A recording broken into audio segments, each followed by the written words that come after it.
Hey, look what just arrived from PCBWay. It's my new ARPS2 circuit.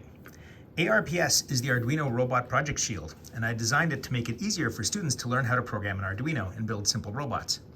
It's got 4 push buttons, a beeper, 4 LEDs, a temperature sensor, an infrared demodulator, and a motor driver hooked up to this header strip.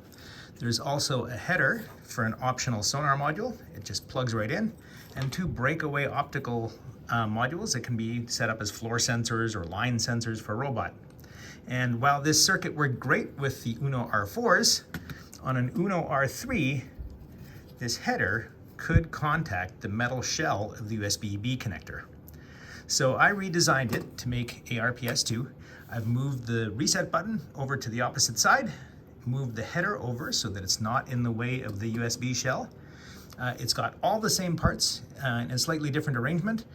I added a couple of servo headers, and I've redesigned the optical floor sensor modules so that they fit into the same 3D printed mounts as those on my beeper robot.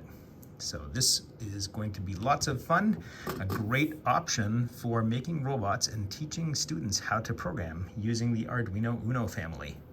Coming soon. I'll have to go build one up and try it out. Can't wait.